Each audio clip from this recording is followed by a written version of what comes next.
All right. Let's get fired up here.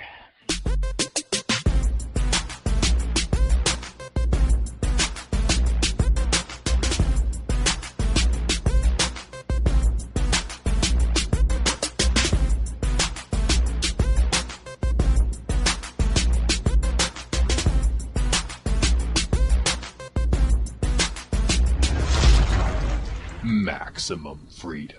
Read. Stay on target. Maximum. Stay on target. Maximum freedom. Read Rothbard. Hello and welcome to the Actual Anarchy podcast where we talk about movies from a Rothbardian anarcho-capitalist perspective. Tonight we are going to be doing a movie that is an anime film and one of the greatest anime films of all time, according to our guest. This is going to be episode 148 on Spirited Away. And for some reason, I have 147 written down here. Let me double confirm this real quickly here. This is such great opening content here. It is 148. All right. Episode 148 of the show. You can find the show notes more at actualanarchy.com/148. And before I get into the last night's portion of the show and introduce our guest, let's say hello to Robert, who has just made the move, the trek across, at least halfway across the state, and is now settling into a dollhouse of sorts to record this episode with us tonight. How you doing, Robert? Hey, everybody. How are you? I'm all right. Thanks for having me once again back on the show. Well, you are an integral part, and I enjoy having these conversations with you anyway. I mean, that's kind of the whole impetus for the show. We were having discussions about this type of stuff, and we were like, hey, let's just record this and have a show. And so that's where this all came from almost 3 years ago now, right? Yeah. Look at from the humble beginnings to the illustrious heights we're at now. We are so high right now. We are the number one anarcho-capitalist perspective movie review show in the world. We could go. It's probably even in the universe. We could go that big. Yes. I think you're right. Now, I don't know if there are, in fact, any other shows that do this. So details, sir. By default, we are details. we are the number one. We're also the worst. We are the worst. So, speaking of the worst, why don't we get into the other worst show that we do, The Last Nighters? Okay, buddy. All right, here we go.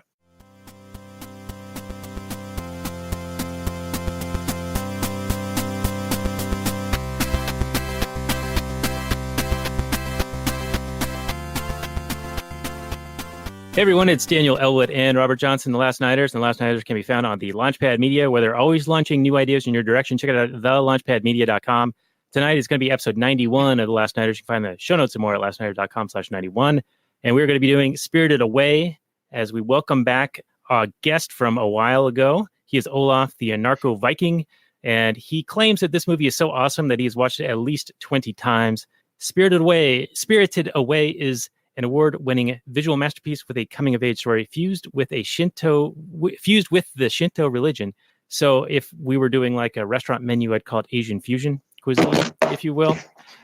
And well, it's not exactly great for young kids, which I had thought it might be until Wife Unit and I started watching it. We're like, oh, the kids would probably not really enjoy this. They'd have nightmares. Granted, they are only 4 and 6. But it is an interesting and somewhat confusing movie that I'm hoping that our guest and Robert can enlighten me on and help me to appreciate. So, Olof, welcome to the show. You were our guest for the Outlaw King a while back, and that show was lastnighters.com/50, and you brought a little bit of that Triple H heat to that discussion. So welcome back. Oh, yes. Thank you. It's great to be back. Again, totally different movie, but, we do everything. Yeah. And in fact, we were hoping to have you back a few months ago. Right. We had it all booked up for the Truman Show, and some event happened and it fell through. Yeah. So one of our multi-time guests, Mike C, filled in, and I think he did an admirable job. But we do really enjoy having you back, and so thank you for joining us and for recommending this movie. Yeah, no problem. I hope you'll be able to appreciate it somewhat more. I mean, I think it's a great movie. But you have to watch it a few times. I think when you start really seeing what's going on with the different characters, it becomes much. You get more depth into what's happening. It can be a little superficial in the beginning, but there's a lot going on there. So Okay, well, I think that take is probably in line with my viewing. Like, unfortunately, because of the nature of how my wife and I watch movies, this was broken out over 3 different nights. And it was the first time viewing, and we're like, wow, it feels like I'm on some kind of an acid trip. And I don't understand what's going on. So yeah, I think multiple viewings might be something that would be required to really make sense of this. So hopefully this discussion will help flesh that out a bit. Before we get into the Google description, which is usually how we start these off, Robert, any comments thus far before we get into that? Well, it sounds like we have another Batman versus Superman situation on our hands, Dan. Sounds like we've got a movie that on first watch with a superficial understanding of might not be able to get the most out of it, but with an expert on hand and repeated viewings, we may be witnessing a masterpiece by good old Hayao Miyazaki and Studio Ghibli. I know this is a film that got quite a bit of acclaim when it came over to the States back in 2001. I don't know how it was really well received in Japan in the years previous to this, and then it got a decent release from Disney, as I recall, back in the day. But it's kind of maintained its appeal. I watched it again furiously today in preparation for the show because I have been moving and everything is in boxes and whatever. And I had this DVD copy, and I've got 4 different DVD players on hand. And in fact, I tried it out in 6 different DVD players. Not a single one of them would play the thing. Oh, that's unfortunate. Is that the copyright protection? Is like a region 3 disc and you're on region 1 players or something? It was for US only. Oh, interesting. So I don't know what the problem was. The disc 2 bonus disc worked just fine, but every time I put the disc 1 in, it wouldn't even recognize it as a DVD. So I don't know what the problem was, but luckily I was able to watch it. And so, yeah, we're here to discuss it. I've seen the movie before several times, but it had been probably at least 15 years since I've seen it. It was good to get refreshed. All right. Sounds good. Well, let's get into the Google description, and then Olaf, you can make us appreciate the nuance of this, I think. So here we go. Spirited Away, 2001 fantasy/mystery, 2 hours and 5 minutes, 8.6 on that IMDb, 96% Metacritic, 97% Rotten Tomatoes, and 96% Google users like it. So it has pretty much universal acclaim, and I believe it won a couple of Academy Awards and did really well in the box office in addition to that. The description is, in this animated feature by noted Japanese director Hayao Miyazaki, and I know I butchered that, 10-year-old Chihiro and her parents stumble upon a seemingly abandoned amusement park. After her mother and father are turned into giant pigs, Chihiro meets the mysterious Haku, who explains that the park is a resort for supernatural beings who need a break from their time spent in the earthly realm, and that she must work there to free herself and her parents. In the U.S., it was released August 31st, 2002. Disney and John Lasseter were integral in bringing this to the United States. And I read somewhere that they actually rewrote the film to align the English words with the Japanese animation. So like the words were originally, the animation was tied to the words in Japanese. And so when they wrote the film for the US, they used the movements of the mouths and they reworded it in English to line up. So it doesn't have that Kung Fu style, my dragon style, beat your tiger style kind of stuff from American Pie, I believe. So Robert, let's go to you with your reaction to this. And then we will go to Olaf for the explanations. Well, yeah, it is a movie that you notice a whole lot of symbolism. You see like the 3 headless, the 3 heads, and you see, I don't know, just all the different creatures that, like the water dragons and stuff like that. And you're going, well, I know this is like Japanese folklore and things like that, but you don't necessarily know, I don't know how literal they're being or how true to the history they're being, or if they're kind of taking it off in their own direction. I don't know. So it'll be interesting to hear from Olaf about that. Personally, this is not my favorite Ghibli film. I think my first Ghibli film I ever saw was My Neighbor Totoro back in the day when I was introduced to these guys. But I've seen almost all of their stuff. They're a talented studio that has produced a lot of excellent stuff. My favorite probably being Princess Mononoke, followed by probably Howl's Moving Castle and I don't know, a bunch of other ones. But this one is, I recognize how well made this movie is, but it's not quite up my alley. So it's interesting that it's up Olaf's alley, right perfectly square, hitting the strikes. So I want to hear from him just the themes that he saw, and just his impression of the whole thing. Maybe a little of background if he knows any of that on the Shinto stuff and all that. So yeah. So Olaf, over to you, because I didn't know what the Shinto was going on in this thing, so I was a bit confused. But it sounds like repeated viewings with a little bit of an underlying understanding of the story itself. Then the nuance comes out. Then you understand what the characters represent and how they interact. Yeah. Well, let's take even a further step back, and kind of you have to appreciate where he's coming from, Miyazaki, because it's pretty clear that almost all of his movies are inspired by an underlying ideology. So which sometimes overlap with what we believe in, but sometimes it doesn't.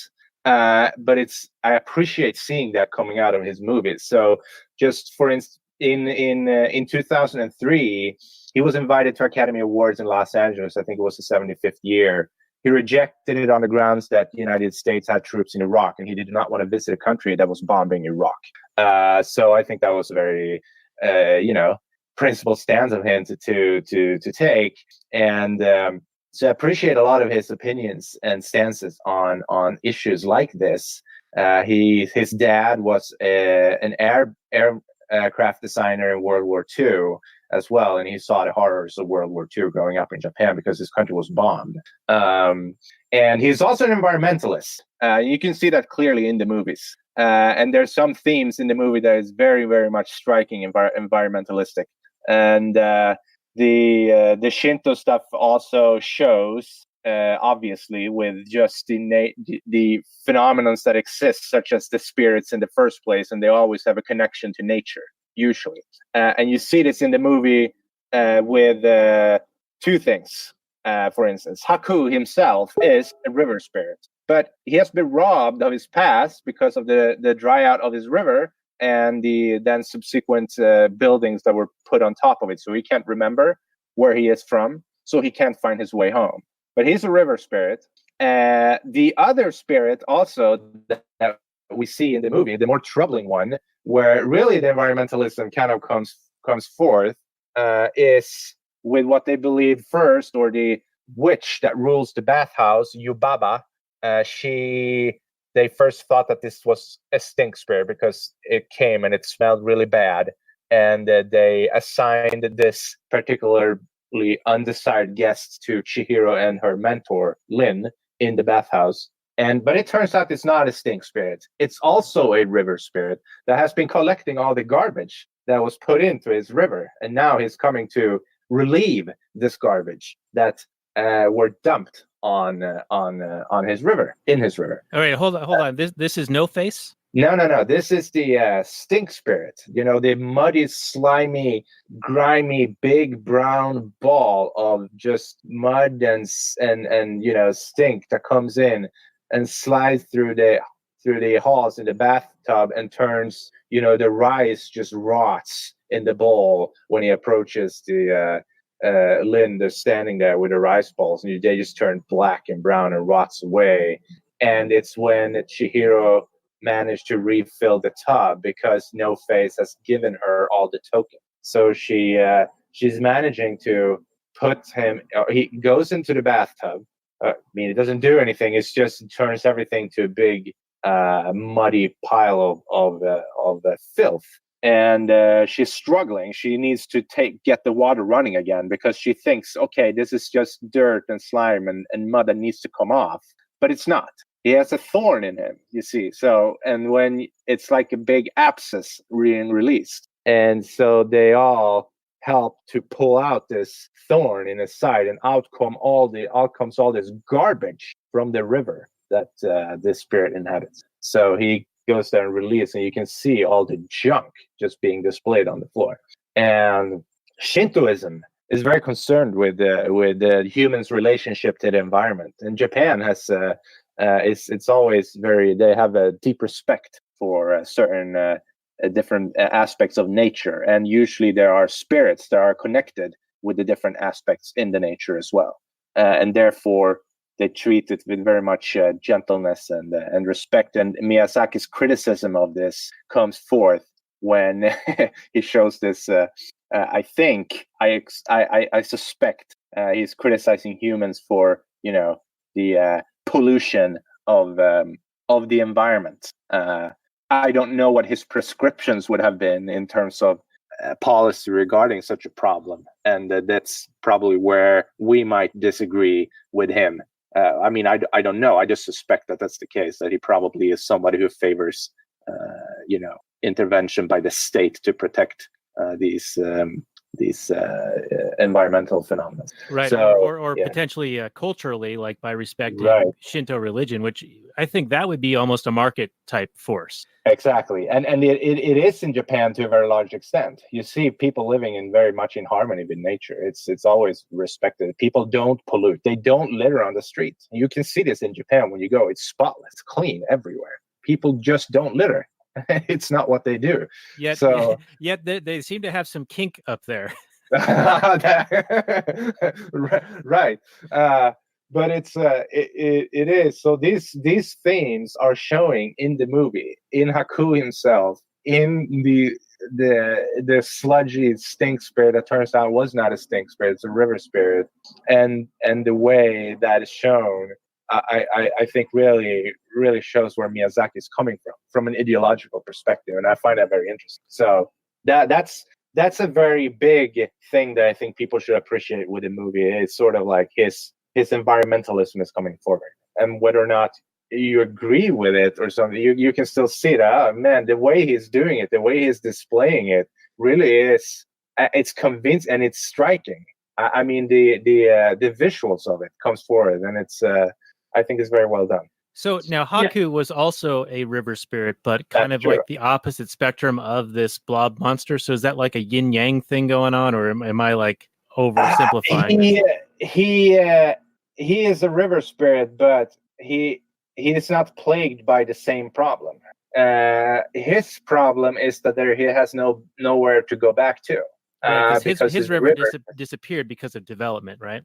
And it dried out. So, and the development was put on top of it. So I guess that is also kind of an abuse, if you will, quote unquote, on his where he the river that he inhabited. But I don't know, because it says that it dried up and then the development came on top, or it was vice versa. That's not very clear. Are we saying that Miyazaki is criticizing urbanization, or? Right, perhaps he is. Yes, that is what I'm trying. But it's not that is not very, very clear though. I suspect that he's yes. Because I could see it. I mean, the way he did it and used this environmental things as story devices. Yeah, it didn't seem like it was beating you over the head with environmentalism. It was more a way of just kind of just showing you, hey, these are the spirits, and this is what happens when this happens. But this scene with the spirit, with the thorn in its side being unlocked, and out comes this garbage. That is just that's kind of like that's in your face a little bit. But other than that, there are other things too. But I think that is probably the most striking point he's making there regarding environmentalism. Okay, I do think it's powerful, but it's very well done. Well, before I interrupted Robert, I think you had something to say, and then I want to take us back towards the beginning of the movie. So, Robert. Yeah, no, what was it? Oh, Robert wanted to say yes. No, sorry. Yeah. I don't remember what I was going to say. Sorry, guys. We moved on. The conversation moved on, and my brain moved on too. Yeah, unfortunately, that's how I operate as well. Well, so I want to go more towards the beginning of the film, where what's her name, Chihiro, finds herself in this situation. And this is one of the reasons why I thought you had suggested this movie, because it seems to focus on work ethic and providing value and having determination to make sure that you don't accept rejection, and that you're going to do something that's going to be valuable to someone else. Right? Yeah.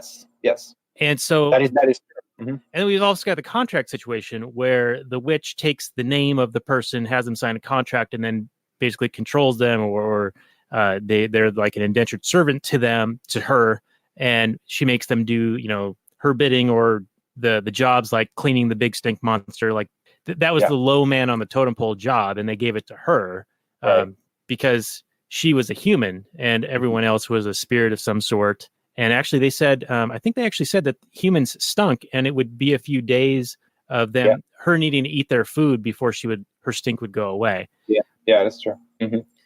But was that one of the reasons why? I mean, the contracts and the, being industrious and being determined, was that one of the lessons that you drew from this? Or absolutely, yes, that is definitely a theme that I think is very libertarian. Her personal development in the movie is very interesting, because in the beginning she's just a little wimp who just sits and whines, and it starts already in the car. She's just this kid is whining, and just say, oh, this is like we see these kids all the time, right? They're just whining and they're spoiled brats. Oh right, yeah. I remember they were driving by and they're like, "There's your new school," and she's like, she's like, "Fuck school." yeah, exactly, right. And she's like sticking out her tongue to the school. And she's still a little scary cat, in the beginning. She's afraid. She doesn't want to take initiative. She's terrified, but she little by little she grows into this really courageous person that has really taken personal responsibility and is now responsible for a lot of things that is going on, and saving herself and saving Haku and saving her parents. She has a lot of responsibility on her shoulders that almost takes her down in the beginning. It almost breaks her, and it kind of breaks her until Haku manages to give her that the food with the spell on that gives her strength back, and from there it's all moving upward again. After she goes down to the pigsty and can't really Haku shows her where this is where your parents are. They're not pigs because of their gluttonous behavior, which is another theme, gluttony. I actually can I pause you there and let's pick on the pigs for a moment. Yeah, because I want to talk about like the implied consent contract that is partaken when somebody enters a restaurant and you order food, you have not yet paid for it, and there's an understated understanding that they're not going to charge you like $500 for the coffee, at least not for another 10 years, right? When inflation like really takes hold here. but like you've agreed to the coffee, but in a reasonable priced amount. Like they can't present you the bill for like an astronomical price. And I found that, when the parents found this food stand, they're like, well, there's all this food here and it's a restaurant type thing. And there's nobody here, but we're hungry. So we're going to start eating. And they even mentioned that they're willing to pay for it, but because no one's here, they're going to pay for it. So they're accepting this obligation or this contractual arrangement. But they didn't accept the consequence of that, where they're turned into pigs, right? Because they're like, it's some kind of magic spell or something, or is this like an entrapment that's happening with the witch who's like, why is this happening? Basically, like what ends up with. Why are the parents enticed into eating this food, and why is it like a Hansel and Gretel type situation where they're sort of accepting something unknowingly, and so then they're under this spell, which that would not be a contract, right? Like they did not have full understanding of what they were agreeing to. But can you kind of go into that a little bit? Yeah, no, it's weird because obviously that kind of spell and punishment is kind of over the top for. Taking the food or quote unquote stealing the food. There wasn't anybody there. So obviously if there's nobody there to seat you and serve you, you should probably not eat the food. And it's extra delicious because it's not from this world. It's from a different world. But I think what he wants to emphasize here again is this, the theme of gluttony and greed that he sort of wants to play on. That they just sit there and they just stuff themselves, and it's just this disgusting thing where they just eat like pigs, and therefore they get to be turned into pigs by stealing the foods from the spirits. But they weren't stealing it though, at least not in a libertarian ethic. They were agreeing to pay for it, like that was their understanding. However, I will throw out there that there is a potential scenario where that food is intended for an event, like a wedding or something, and just because it's there doesn't mean you can just start eating it and expect it to be a restaurant.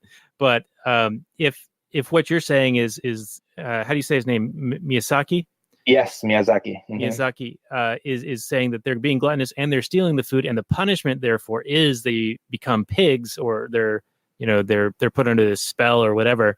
Then I guess I would disagree with the premise, but it makes sense in the film. Yeah, I mean, the point I think he's making is that they are behaving and eating like pigs. Therefore, the proper thing to do there is to just turn them into pigs. I mean, there's no rationale behind that except for just symbolism. The punishment does not correspond with the type of crime, if there ever was one committed. I mean, yes, you can. If I walk in somewhere and there's nobody there and there's nobody working there and I see nobody, I wouldn't just start eating the food. It's kind of like weird that they did that, but you can hear them clearly say, "I'm willing to pay for the food." Right, right. And here we can talk a little bit about punishment theory, where the punishment needs to be commensurate with the crime. Exactly. Or it's proportional. not. Yeah, it's not. So they entered a different world, a different paradigm that doesn't really respond to human rationale the way we think. So, and you see that how all the spirits are treated too. I mean, they're essentially slaves to Yubaba. I mean, Kamaji, the Boiler Man. Yeah, the spider you remember guy? The Boiler Man? I mean, he is working there as a slave, essentially, day in and day out, to produce the water for the bathhouse. Right. Now I want to mention one thing, that there appears to be an echo or another yin yang situation with the gluttony and the parents. Right. Because it's played out again with No Face, or yeah, absolutely, where he's very gluttonous, but he's giving false wealth in response. Like it appears to be gold, and he's eating and eating and eating and getting. He's printing money out of thin air. He's the Fed, essentially. Yeah, and he's getting bigger and bigger and bigger. Yeah. But then once they go in to cash in those chips, right, then it is revealed that they're dirt or nothing. Yeah. But that seems to be an echo of the parents' gluttony. It kind of is, yes. And I think the interesting also thing about No Face, if we follow him right, I mean, he becomes more and more sort of this. He just grows and grows the more attention and the more stuff that he gets. And but he produces this thing, right? They think it's real gold, so he just keeps spitting it out, and they all get really, really greedy. And again, he wants to play him greedy here, Miyazaki. That the spirits themselves, when No Face, he eats them, right? He eats them too. They get consumed by their own greed. Essentially, I think that is what he wants to display here. And like you say, there is a correspondence to that and her parents being turned into pigs because of their own gluttony too. So No Face is, I don't know. I think No Face is probably the most important character to analyze if you want to analyze one of the characters in the movie. It's just there are a lot of stuff to No Face, but I want to see what you or Robert have to say before I go on. Yeah, let's go to Robert for a minute. I know we've talked about a lot, so you've probably had a few ideas and then they've gone away and been replaced by something new, but what do you have at the moment? Well, I would have to say that, No Face is the most mysterious and interesting character in the whole film. He's definitely someone where you're like not exactly sure what's going on. And I would say you don't ever really find out. I'm kind of used to these Miyazaki films or this Japanese storytelling where nothing's ever fully quite resolved. It's just kind of like the story keeps going, but it stops. And so we leave No Face at Baba Yaga or Yaga. What's her name? Sorry. Yeah, the sister, the good sister, the good witch. Yeah, there seems to be. What was that theme? The good witch, and then there's the bad witch, but the twin sisters. There's a lot of interesting themes in this movie. I also really enjoyed the name magic theme because names are really powerful to people. Like hearing your own name is kind of like a magical thing. And throughout fantasy and history, really, a lot of this name magic keeps coming up. And it really shows in this film where, getting control of somebody by speaking their true name, like you can control demons by knowing their true name. And then it's also like the beginning of wisdom is to call things by their true name. So it's a lot of fun stuff in this one. But Olaf, I really do want to hear what you had to say about No Face. Yeah. So I think No Face is this. It's very hard to. I want to draw parallels, No Face, with something else, and on one side, he's this false thing, right? That produces fake wealth. I mean, he's like, imagine the Federal Reserve printing money out of thin air. So he just drops gold that isn't really gold. It's turns out to be worthless, but they accept it, right, as money, and you think that they're really, really rich, and then it just blows up in their face, and it turns out that it's useless. And he's this thing that keeps inflating. The more and more he gets more and more powerful. And you really want that. And I think that's sort of the thing that the more you continue, the bigger, more powerful he will become. So the best thing would be to just eradicate No Face altogether. It's like, but they don't do that. They can't really do that for some reason. Chihiro manages to save No Face to go back to this powerless sort of wimpy little spirit at the end when she feeds him this hard medicine that makes him just throw up everything and just becomes like small and slim again and kind of powerless. But it makes me think of sort of the minarchist position on government, right? Well, let's just take away all the power, but let's leave a little bit here. But No Face, given the nature of No Face, and we don't see this because the movie doesn't end, and the movie ends before we don't know what's going to happen to No Face, right? But given what we have seen in the movie, what stops No Face from becoming that thing again? I mean, there just seems to have this in him. Right. That's the Alex Jones 1776 reset. Yeah, right. Exactly. So yes, we can reset No Face to this small thing again, a tiny government, but government's just going to grow and become more powerful and become this beast again that just consumes and takes and loots and wishes to do harm. Like it's going after Chihiro until it becomes small again. Yes, exactly. And Chihiro is the only one that manages to take on No Face. Right, and there's another echo in here, and that's with the growth of Chihiro's bravery and her development as a character, because she goes down those very same stairs on the outside of the building that Haku first tells her to go down to meet the Boilerman, and she's very timid about it because there's no railing, it's very steep, and it looks like you're going to fall off. She's very scared of this. Yeah. But then later, when she's running from No Face after giving him the bitter medicine, and he's vomiting and whatever, but chasing her and trying to kill her, she just glides down that stuff. She is agile and fearless and escapes far enough to where No Face loses his power to cause harm. And then she's gracious to him. Yeah, she takes him in again. Yeah, you want to go on the train? Let's go. Yeah, exactly. That's like the way. But no, you have to get rid of all the tumor, man. Get rid of the tumor completely. You can't leave a little bit; it's going to grow back. Right. Yeah. My favorite argument with the minarchist, it's a little bit vulgar, but I'm like, okay, so you want to eliminate most rape, but not all. Okay. Right. Exactly.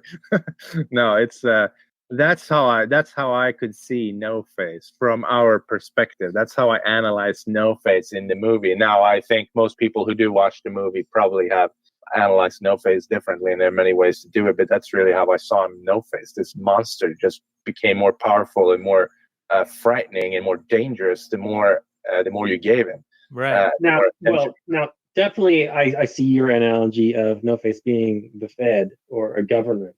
Right. But that can't. I'd be shocked if that was Miyazaki's intent. Yeah, no, I don't think it is. I think No Face is the representation of greed. That is what it is. And then the people who gather and is attracted to No Face because of the gold, and then they get consumed, like he eats a few of them. They get consumed by their own greed. That's what he wanted to say, in my opinion. That's the message I think he's trying to put forth. Right. Now they set up the situation with No Face offering all this gold with the Stink Monster also being a paying customer. Yeah. So even though he's grotesque and stinks really badly, money spent, and they're willing to take him and give him the bathhouse treatment because he's willing to pay. He's a paying customer. So this goes into the whole, how would the free market handle racism? Yeah. Okay. Yeah, go on. Right. So you can have people could be racist and not wish to have certain customers, but they're only doing themselves harm because they're pushing that revenue away, right? Right. Racism is a non-issue in the free market. Right. Or if it is, you're paying for it. But it's a non-issue. You as an entrepreneur, you as a business owner, are the ultimate person who will suffer from this. Right. People might be sad to get turned away, but I mean, what is the public's response? I mean, racism isn't very popular. Like, I'm sorry, it just isn't. Like, if you are this racist business owner who's going to turn people away for whatever reason, then I think the public will respond pretty negatively to something like that. I mean, we see this all the time with the cancel culture thing, and I think that goes too far. Right. But yeah, I think that people who would turn away others based on whatever criteria are doing themselves a disservice. Right. Yeah. No, I agree.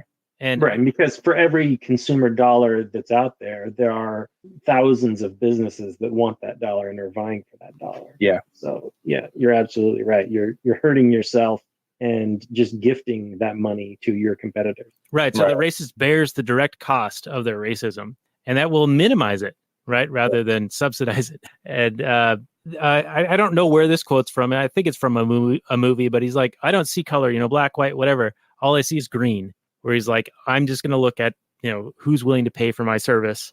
I don't care. Right. And capitalism gets blamed for human greed and how terrible it is to really accentuate or whatever, play on the worst things of humanity. But greed, I mean, it's the quote from Wall Street that greed is good, but greed absolutely brings out the best in people when they value the dollar more than they, hate the race or whatever. Yeah. I mean, if you channel the greed correctly, you will channel it to serve your fellow man. But if you channel the greed in the government, you will do a lot of harm and a lot of damage to people. So that is the difference. If you greed in the free market, you have to still produce something that people want, or else you can't survive. But if you greed in the government, you can just take, and that's fine. So, I mean, I guess that's the difference. Greed will be channeled in ways that are beneficial to mankind in the marketplace. So it's one of the great tragedies of history that robber barons are known as robber barons. These great industrialists that provided so much value to so many people and made so many great services so inexpensive and available to the poorest of people. And they're known and demonized throughout history. It's really terrible. All they did was improve the standard of living and lower costs and increase quality and quantity and availability of their product. No, exactly. I mean, but what is interesting though, I think, I just looking at Miyazaki recently in 2016, I don't think he endured. I think he had bad things to say about both the candidates that ran. So he said Trump was terrible. He said Hillary Clinton is also terrible. So I thought that was kind of interesting. Like, he didn't really take a side there either. That was my take as well. Yeah. So he's not just somebody who will like play team sports. Like, he has some kind of philosophy with what he's doing. He's not just blindly going, say, orange man. He's not the NPC guy. That's what I think makes him admirable. And he is staunchly anti-war. Which I think is really nice. So could I throw this out there, that it's government or statism that enables racism to continue to persist? Yeah. And perhaps that could be an angle to attack statism in some way. Yeah. I mean, if you just see what, the way they spun it, right? I mean, the state was the enabler and the enforcer of the Jim Crow laws, for instance. And the fugitive slave laws. Yeah, well, so Jim Crow is like more recent, so that people will probably have But yes, you're absolutely right. And then you get the civil rights movement and everything, and it gets outlawed, and then the state takes credit for it. It takes credit for outlawing segregation when he was enabling it and enforcing it in the first place. Right, but they overcorrect because now they're forcing association. Yes, no, absolutely. I mean, they should never have enforced and enabled anything in the first place. And now they go in and they write the Civil Rights Act, which allows the state, again, to go in and take over private property. So they never let the market work. They screw things up. And then when there's something to take credit for, even though I disagree with the 9th point there, which allowed government to go in and take over private property, so I would not have signed on to the Civil Rights Act. but then they go and take credit for it. It's just so, I mean, yeah, well, that's their way. They take the credit for all the good things that come from free market and voluntary interaction, and then they demonize the free market when anything bad happens as a result of their multitude of interventions that beget additional interventions. Yeah, no, it's ironic. No self-awareness at all. Yeah, you have people responding to the incentives created by these ridiculous interventions, and that's what's going to happen. And then, like you said, government just demonizes them for it. It's like, you're the ones that created the incentives to do this. It's like when the 2008 crash, when the government was guaranteeing all these crappy loans, all these ninja loans and everything else. Yeah. And then the market crashes, and they're like, "Look at how terrible these bankers are." Yeah, and they call for more regulation, right? Which inevitably makes it very expensive to comply. So where's the small business owner usually go when he wants a loan to expand his business? He goes to the local community bank. Now those community banks are going to be reduced by the thousands because they can no longer afford to comply. So all these regulations just benefits the big ones are already there and wants to shield themselves from competition. Yeah, the regulatory capture and the self-interest of the players with the stake, right? Yeah, it's like Walmart saying the minimum wage is great. Well, they can comply with that. They can afford it. Exactly. Yeah, and they would be exactly. And anything else that allows people to compete with them food-wise, any kind of food regulatory burden or other things like that. Yeah, no, it's depressing. All right. So one final thing, and we get back to the movie a little bit. But Robert, you mentioned that they were called ninja loans, which was like no income, no assets, or no job. Could they use that term today, or would that be considered cultural appropriation and racist and evil and the worst thing ever? Not when they do it. Just when some rando does it, then someone can get outraged on Twitter about it. Right. Did you see this guy in I want to say it was in Iowa. He was showcased on like a college football game, and he had his Venmo handle listed on there, and so people were like donating him money for like beer or whatever. And Anheuser-Busch and Venmo both like jumped on this because it became this viral sensation. And he was going to donate like $1 million that was raised from this to a hospital for kids or something. And then some jackass reporter looks back 8 years at some tweet the kid did when he was 16, and it was like potentially racist. And then Anheuser-Busch cancels it, and they're like running this guy through the coals like he's the worst person ever, when he's donating $1 million to a hospital. Yeah, didn't that backfire on them though? I mean, that was kind of crazy. Like, yeah, it did because the reporter actually had worse shit in his timeline. it's amazing. Soon you're gonna be able to you go to a job interview and they're gonna sit and dig up tweets from 20 years ago and see if you potentially said something homophobic. Something like that. Yeah, this tattletale culture is just pathetic. It is. It is the ultimate in pathetic playground bullshit from a bunch of children, and this is what passes for adult interaction these days. Yeah, it's coming from the left too, almost exclusively. So it's very bad. All right, well, let's get back to the movie. I know we diverted for like the last 10 minutes or so. But I've noticed there's a bunch of echoes in here, and I think I've kind of brought it up, some yin and yang stuff and some like things that are brought up and then sort of brought up again. And I'm not sure where I want to go because we are kind of needing to start winding down a little bit here. But let's talk about more of the development of Chihiro and how she rediscovers her power or her ability, because she's given a final test at the end to kind of like dissolve the contract that she was duped into signing. And her parents were duped into being under this spell because they accepted this food and were punished for it. But can we get into like what developed within her to be able to pass this final test?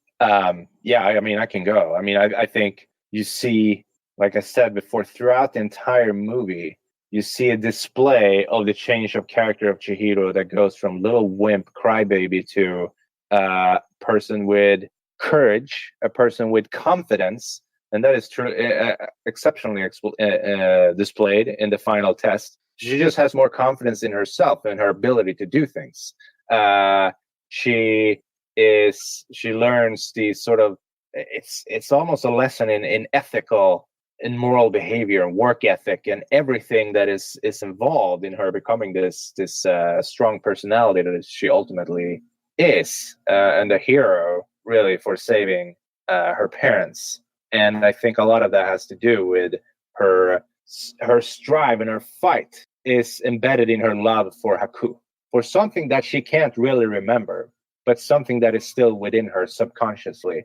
Her love for Haku that keeps her going and fighting and becoming better and better. And ultimately, she does remember. And that is one of the best moments in the whole film, in my opinion, when she remembers where Haku is coming from, and that releases Haku from his shackles too.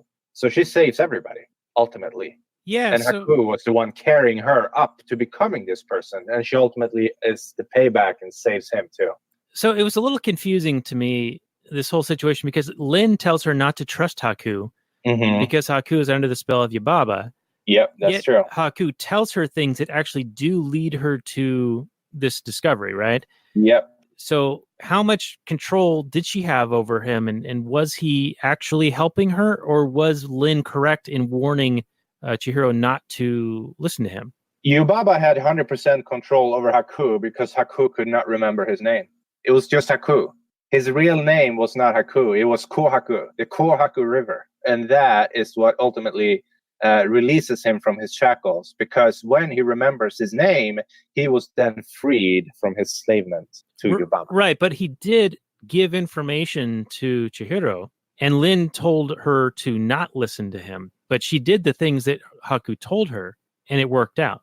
Right. Yeah, no, exactly. But Haku was still doing dirty work on the side, stealing from Yubaba's sister.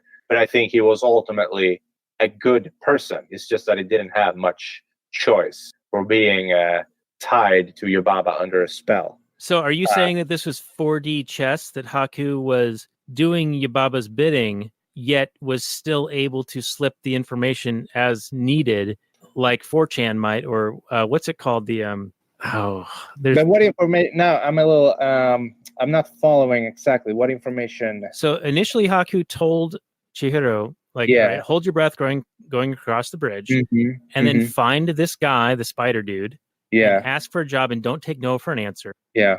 And then start working for Yubaba. Yeah. So maybe that was it. Maybe that was just to get her to be under the contract with Yubaba. Oh, yeah, you can't. I mean, Chihiro would have not survived. Chihiro would have been turned into something else, an animal or something useless. But if you get the job, and Yubaba can't say no. Yubaba is not able to say no. She took an oath. So she can't give no to an answer for somebody who insists on asking her for a job in the bathhouse. Ultimately, she is tied. She has a spell on herself, kind of. So Haku was doing Yubaba's bidding, but it just happened to backfire. No, I'm not following now. So Haku was doing Yubaba's bidding, and Haku was telling Chihiro to not take no for an answer. Right. Because Yubaba has to say yes. Yes. And that would then enslave Chihiro to Yubaba with the contract, which was Yubaba's goal, but that ended up being Yubaba's downfall. Well, I don't know if it was Yubaba's goal. I don't think Yubaba initially wanted to contract Chihiro and give her a job. I think she just wanted to make her disappear or turn her into an animal or something like that, just like he did for her parents. But when she's under contract, she can no longer do that. So why does Haku help her, and why does Lin tell Chihiro not to listen to Haku?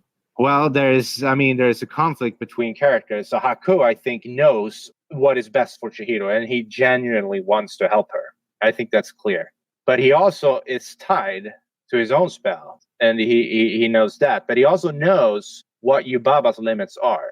So he's trying to help Chihiro all the time. Lin, I think, just recognized that Yubaba goes and do this weird thing that Haku goes and do this weird thing for Yubaba, and she's just aware, and she tells Chihiro not to, hang out and listen to Haku. But I clearly Haku knows how to help Chihiro, or at least to make her survive in that environment, because without his help, that would never have happened.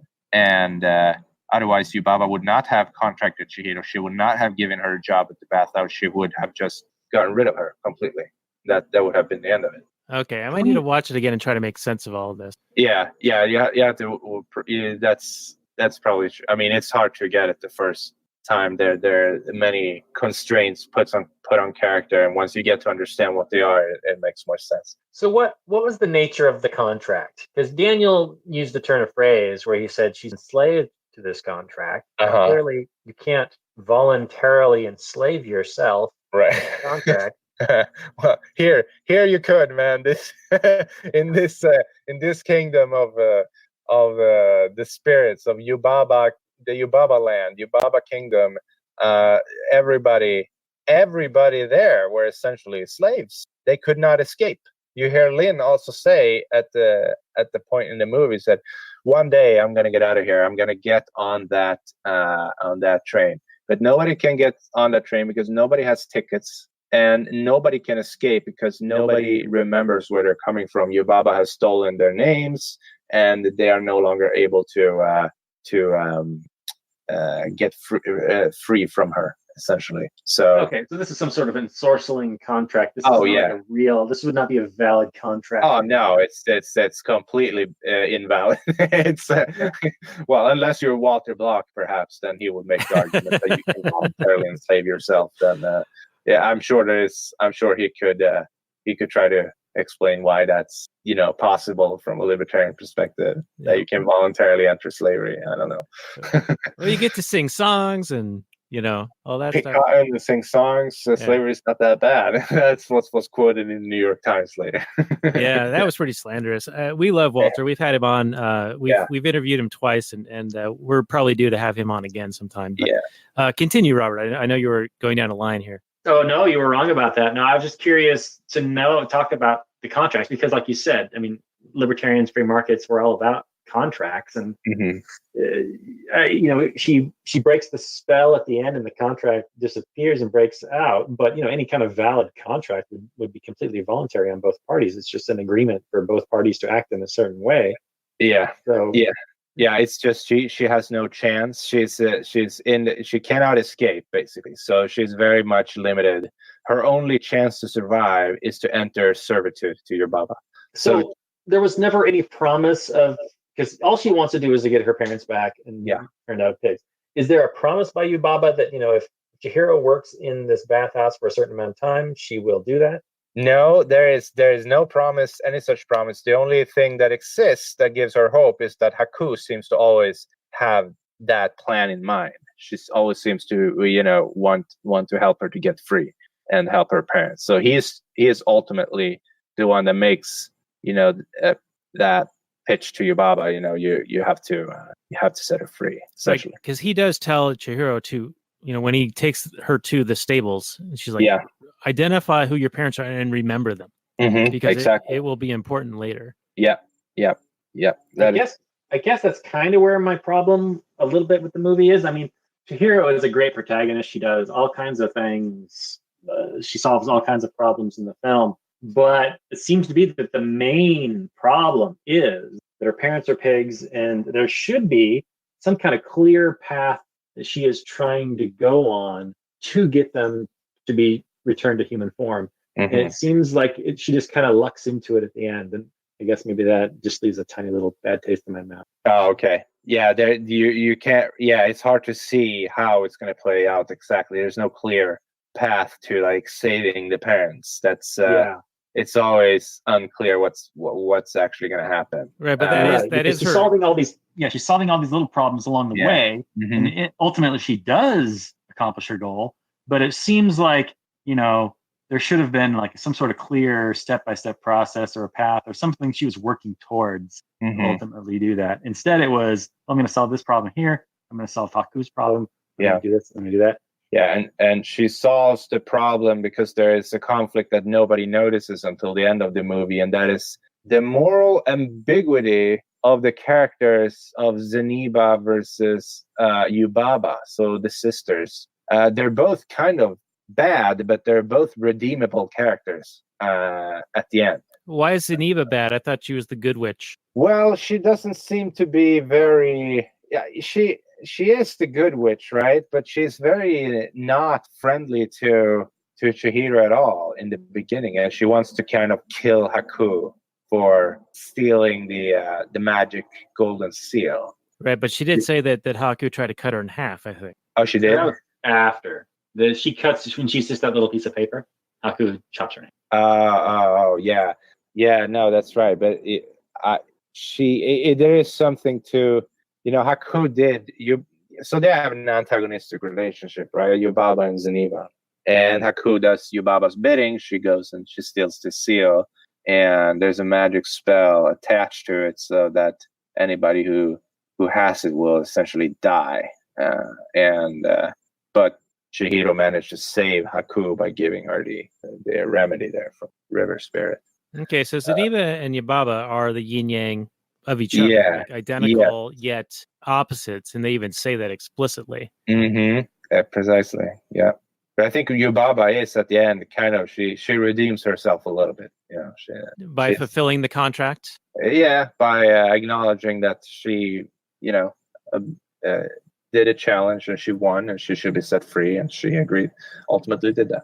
So. Yeah. So even the baby was like, "Don't do this final challenge." Let's talk about the baby. What does the baby represent? Yeah, that's a very tricky one. I've been thinking about that one for a lot. It's really hard to understand what the baby represents. I personally don't exactly know how to interpret the baby. It's this obviously this sweet spot that she cares a lot about. She is very, very concerned. I think it's the only characters that she's concerned about. She pretty much despises and treats everybody like crap except the baby, right? The baby she's very gentle, very very kind to all the time. So it's sort of showing her good side in those few moments that she interacts with the baby. That's when you can see the human side of Yubaba. I would say that it represents her vulnerability or her weakness. Yeah. Because tell me if I'm wrong, but the baby is what No Face falsifies. Not only does he make all this gold, but he makes a fake version of the baby out of the three-headed green dudes, or the three heads. No Face turns them into a representation of the baby, and then No Face does. I thought the Good Witch did. Yeah, the Zeniba did turn them into turn the three heads into a baby, and the baby turned into a rat, right? Yeah, and the bird into a little fly or whatever. Okay, all right. See, I thought that when the gold that No Face had offered up, and then Yubaba was like, "Well, this isn't enough to pay for the damage that has been caused," and then the gold turns into dirt. Yeah. So it's shown to be false, and then the baby moments later is shown to be false. Yeah. I thought that meant that No Face had done that, and that was no, that was Yubaba dispelling all the illusion spells that were active. Okay, all right. It's starting to maybe make more sense. So this is one of the audience. This is one of those movies that you can watch, listen to us, and then watch again, and maybe it'll make more sense. Yeah, no, absolutely. I mean, it probably, if you just hear us talking about the movie now, it's like, oh, what is this? It seems like a very strange. No, it's there's a lot of stuff going on. I think it's hard to. I think you have to watch it a couple of times in order to really, really grasp the fundamental meaning of the series of events that lead up to certain things. All right. Well, maybe you can do a summary of that with your score out of 10 on this, because we're at that time where we do the final summary and review. Unfortunately, I know that there's plenty more we could dive into because it is a bit ambiguous. There's a lot of symbolism here, and we can interpret things in certain ways, but we are at that time limit. So, Olaf, why don't you take it away? Give us the summary and review and the score out of 10, please. Okay. Yeah. So Chihiro is the little girl who are supposed to move with her parents to new town. They get sidetracked and eventually trapped in the land of spirits, or kami, that they were called in Japanese. Her parents get turned into pigs by being gluttons and eating the spirits' foods, and Chihiro then is set on a path to save herself, save her parents, and bring them back to the human world. But in the meantime, she does more than that while being in this different world. She ultimately saves her friend that saved her when she was a child. We didn't talk about Haku saving her from drowning when she was little. So she ends up being the hero of the movie and makes it back to the human world with her parents at the end. I think it's a very powerful movie. I don't perhaps agree with all the ideological points that Miyazaki is trying to make, but a lot of them I do. And I find them very beautifully illustrated. I find it to be a very complex story, very complex characters. They're morally ambiguous at times. You don't really know if they're good or bad, and if they are bad, they some of them are redeemable. So yeah, no, I will give it a solid 8.5. All right, 8.5 for a movie that you said was so awesome you watched 20 times. Yeah, it's I 10. I don't think I can ever give somebody a 10. I mean, there's always some stuff. I'll say 8.5. Yeah. Okay. All right. Well, thank you for that, and also thank you for the deep dive and explanation of your understanding of this, because upon an initial viewing, it is a bit hard to follow and hard to understand. Now, granted, some of it might be because I watched it over the course of 3 different nights, and I need to actually watch it in a continuous fashion, and maybe it'll like make more sense, especially after this discussion. So I almost need to withhold my score or give it a tentative score of like, say, a 6 or 6.5, with potential for additional revision of that score upon another viewing or two of this film. But I really appreciate you bringing this as a suggestion, because I think it does have so much stuff going on, and it brings up so many different things to discuss. And we had a bunch of different, little rabbit trails to go down in our discussion that interweaved libertarian ideas and economic theory that is just right up our alley for this show. So thank you for that, Olaf.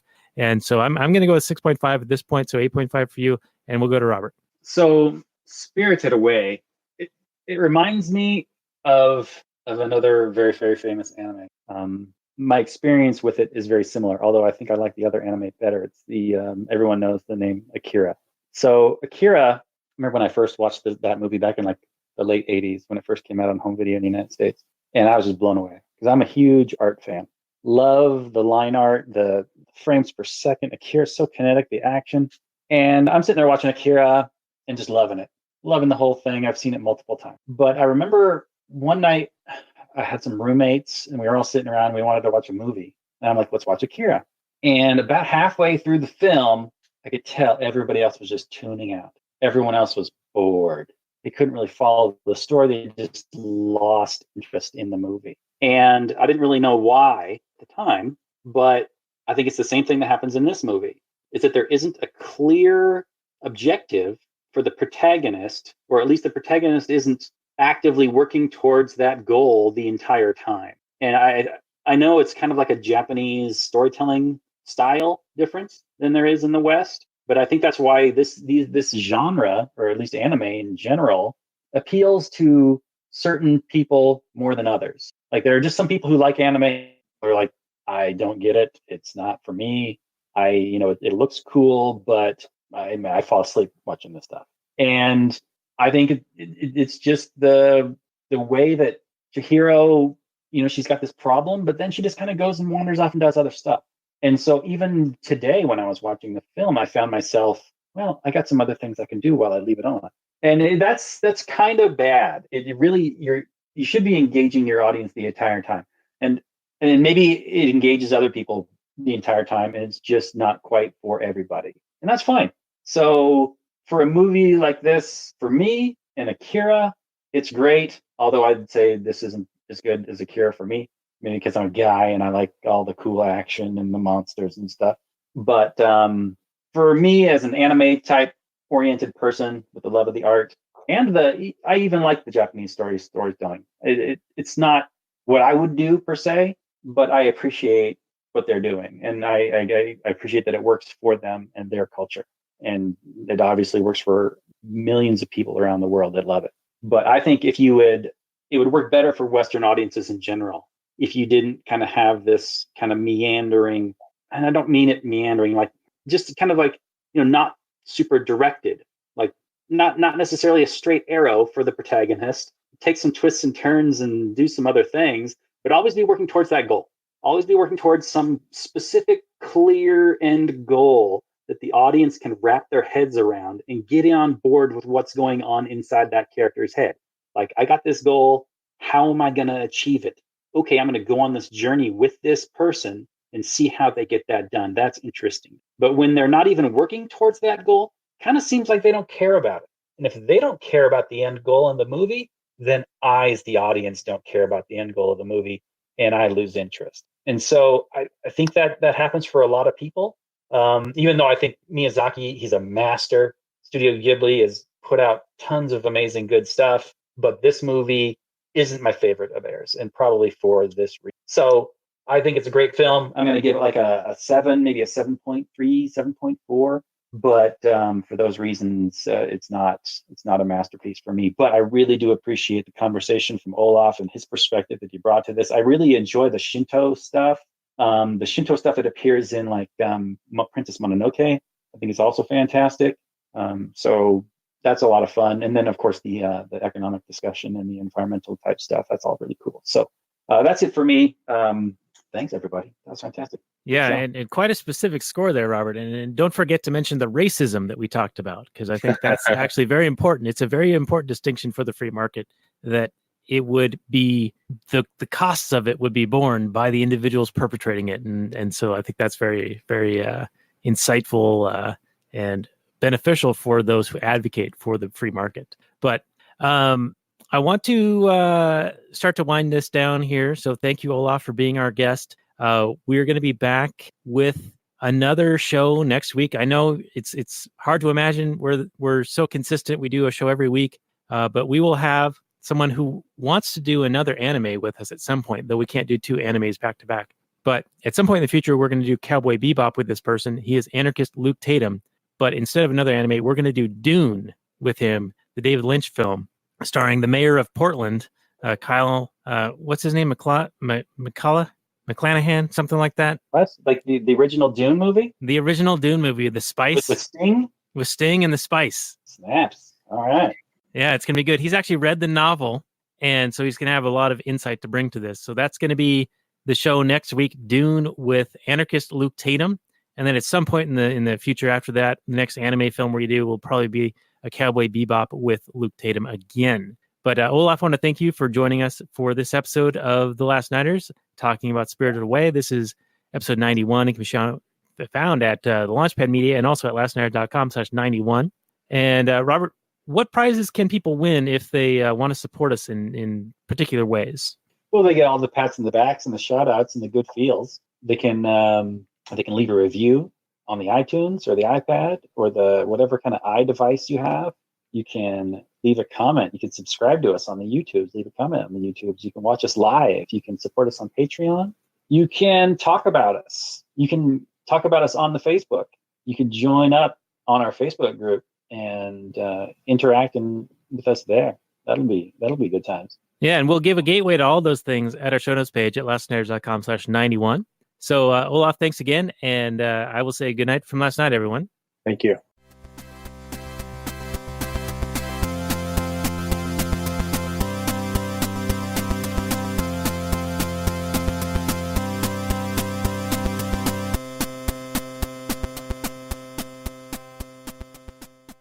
All right, and we'll continue the transmission on the Actual Anarchy podcast for a few more minutes before we get into some potential Kathleen Turner Overdrive, which is available for our Patreon supporters, and you can get in on that at actualanarchy.com/Patreon. Olof is on the East Coast, so I know it's getting late for him, and it is a Thursday night, so he's probably going to have to go to work pretty soon. And he's got 2 small children who are probably trying to sleep at the moment. But before we get into that, I did want to bring up one thing that really stood out to me in this film, and that was the symbolism of the pigs in this movie, and I kept likening it to Animal Farm, and I'm wondering if that is somehow played into why pigs were used as the idea in the film, or does anyone else see similarities with the film Animal Farm or the book Animal Farm? Huh. The pigs were the smart ones in Animal Farm, right? Wasn't? Yeah, they were the commissars or the... yeah, they were the communists, right? Yeah, they were the ones who were more equal than everyone else. Right. Yeah, I don't know. I've never thought about it. You're the first one bringing it up to me, so that's a new perspective that's brought to me. I need to let it, sink in and think about it some more. That's never heard that one before.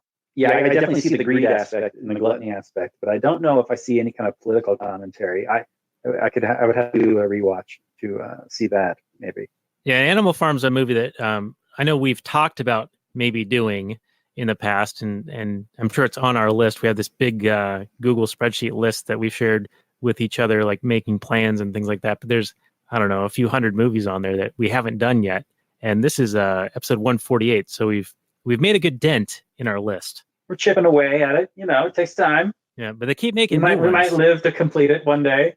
Yeah, they're always making new movies though, so that's kind of a guess. There's just the two of us making this show, and there's like dozens of directors and studios making movies all the time. It's outrageous. Yeah, so content for days for everyone. But we could probably wind this down and potentially get in some Kathleen Turner Overdrive. Like I said, that's available for Patreon supporters. So go to actualanarchy.com/Patreon. You also hit up the show notes page here at actualanarchy.com/148. And Olaf, any final words for our audience? And then we'll say goodnight. Yeah, no, I think I would just suggest watching the movie. Even if you didn't get a sense of, is it a good movie? I don't really understand what's going on. I think most people will appreciate it. I think a lot of people have seen it, maybe even perhaps or listening and watching this. But if you haven't, I strongly suggest. I don't know where you can go and get it though. I mean, you can probably buy discs like DVDs and things, but people don't really use that anymore. So I haven't checked where you can view it in terms of services for that. I'm not sure. Right, and then Robert, as he said in the open, was 0 for 6 on being able to play this on a DVD player. Mm-hmm. So it's kind of interesting how challenging this might be to locate. I actually looked for it to purchase it digitally, and I couldn't get it. Right, no, it's very strange.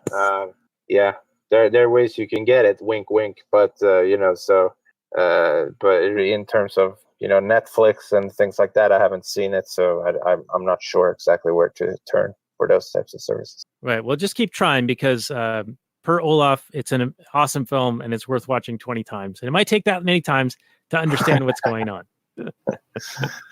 But thanks again for being our guest, and I hope you can stick around for a few more minutes for the Kathleen Turner Overdrive, which we do right after this. Any final words, Robert? All the final words, sirs. I'll catch you next week. Sorry about today. I mean, I thought the show went well, but I've just been so scatterbrained and hectic with it. I'll try and redeem myself next. All right, we'll be heading up Dune with Anarchist Luke Tatum next week. Peace out, everyone. Maximum freedom.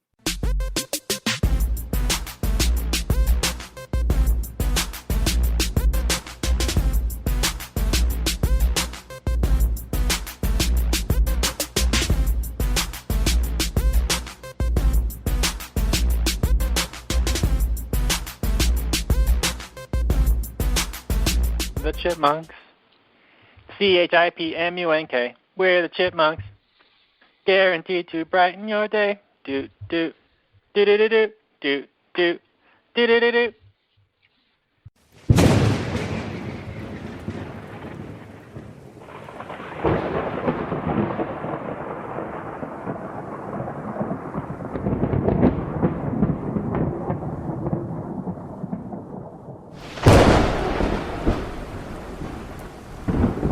In the early days of the internet, radical libertarians were scattered, lonely, and faceless. Without direction, they resigned to scour the web, sifting through content providers in a wasteland plagued by YouTube demonetization, Facebook jail, and covert internet censorship. But then, in 2017, the Libertarian Union was formed. Finally, the average Joe libertarian could find a thriving community of independent podcasters and content providers, all in one convenient location. At Libertarian Union, we'll always have the latest news, interviews, discussions, and even movie reviews. With hundreds of episodes and more added all the time, you'll always find something fresh at libertarianunion.com.